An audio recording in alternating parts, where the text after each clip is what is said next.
Hi, I'm Jimmy Chang, and we're here to talk about how to read Riemann equations in calculus.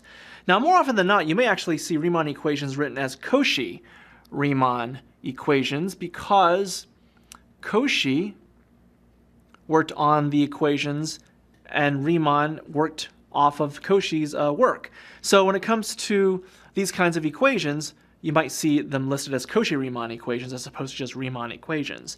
Now, Cauchy-Riemann equations are used in complex analysis, which requires a lot of knowledge in Calculus 3, so you want to keep that in mind. So if you haven't gotten there yet, you probably wouldn't want to study this too much. But it involves real variables, functions, u of xy and v of xy.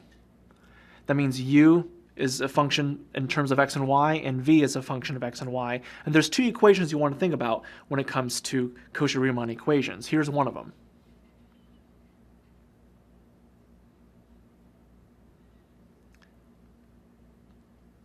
Now, the way you read them is you want to think about these. These are not d's. I purposely gave you the curve for that.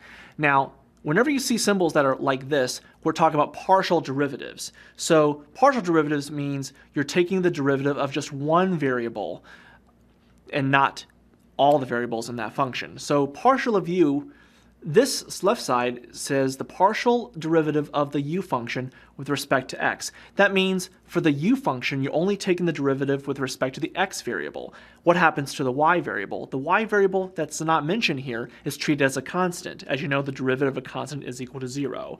Now, so it's partial of u with respect to the partial of x is equal to the partial derivative of the v function with respect to y. That means you're taking the derivative of the y variable here in the v function. The x is treated as a constant. That's one equation. Here's the other one. You're going to have partial of u with respect to partial of y equal to the negative partial derivative of the v function with respect to the partial derivative of x. So basically, you're switching them around. You're taking the partial derivatives of the other variables. The only difference is for the right side, you put a negative sign in front. But that's how you read the Cauchy-Riemann equations in calculus. So I'm Jimmy Chang, and that's how to read the Riemann or Cauchy-Riemann equations in calculus.